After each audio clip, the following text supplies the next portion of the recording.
Dads in the UK are fighting for their rights. The right to be there for their new families after childbirth without having to worry about whether they can afford it. That's because statutory paternity leave here, just 2 weeks on less than minimum wage, is the least generous in Europe. Those first weeks after becoming a parent are to be treasured, but it's expensive and it can be an emotional rollercoaster. For Kerry, it was traumatic. Things went from very calm and happy moment of new parents holding our newborn baby to there being an issue, and suddenly I'm having to be whisked off into theatre, taken away from my husband, my newborn child. When we returned home, I wasn't feeling like I should do as a new mum, and they diagnosed me with postnatal depression. The thing I needed and wanted most in that time was my husband. Just weeks later, Dan had to go back to work. You feel as if you're not doing either job well. You feel as if you're messing up both sides of it, really. And again, that's the kind of another mental load that gets thrown on you. You can't help but feel stretched and feel like you're not doing everything. You're not doing either thing properly. You're not contributing at home enough. You're not financially. You need to financially contribute to keep your family afloat. Dads here are entitled to just 2 weeks off work at a maximum of £187 per week. In Spain, they get 16 weeks off fully paid.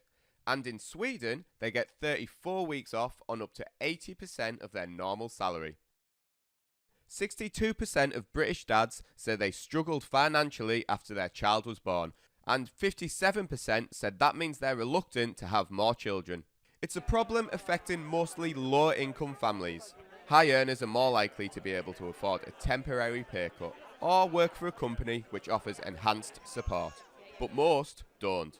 In 2015, a scheme where two parents could split 50 weeks of shared parental leave was introduced, but just 5% of fathers take it.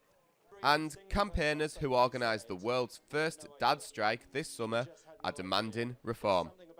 So the European average is dads and non-birthing parents get 8 weeks at 100% of earnings. We think in the UK, obviously it's a challenging moment for the country, but 6 weeks at 90% of earnings would be a real start. That would mean most dads get a chance to really be there for their partners, really be there for their kids, and bond with their babies in those important early weeks. In London, these dads showed me just how beneficial staying home for longer can be. I was able to not only bond more with my son, but actually be a better partner for my wife. It wasn't a case that she suddenly had to switch back into full-time carer mode while she was still recovering. I think people underestimate just how much of a serious medical procedure childbirth is. There wasn't much information nor signposting for me as a man. I ended up taking those 2 weeks feeling it wasn't enough. My partner was recovering, so it was really challenging. I feel like I missed out on so many memories that I didn't have the chance to be part of, that I wasn't able to be that support that I wanted to be, and that I didn't get that chance to really be a caregiver. Modern days, couples want to share responsibilities, be equal, help, and the fact that we can't really do that. We're still stuck in the 90s where they expect the man to go to work and women to take care of the child. I think we want to be involved, we want to be at home. This dad became the first male MP to take an extended parental leave by hiring a stand-in. It's so important.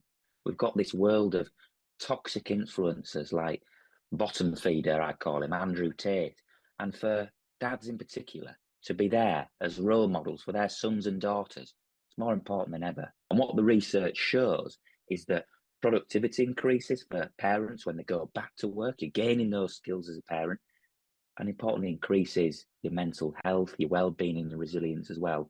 So there's an economic benefit to the wider economy. The government is currently reviewing parental leave, so I asked one of the new ministers in charge if changes are expected. I think we've got a good system of support for families.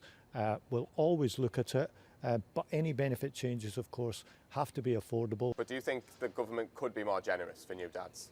Well, anything that is more generous has to be paid for. It has to be considered alongside other priorities like the NHS, like defence, like everything else. So I'm sure there's a good case to be made, but all of these things are choices and priorities and just have to be considered with budget making in the round. Prime Minister Keir Starmer, who himself took extended parental leave earlier in his career, has said he wants the system to deliver for all working parents and that it's currently unfair on dads. Parents, including Kerry and Dan, agree, and it could put them off having more children. It's absolutely a consideration that once you have one child, you think, can I go through all of that again? Can we financially support ourselves with a second child? You have even less time and less money because you've spent so much money on getting all your bits for your first child and you're continuing to financially support them, and then you bring a second child into the mix. But the review won't conclude until January 2027, so it'll be at least 15 months or 5 trimesters before the birth of any changes.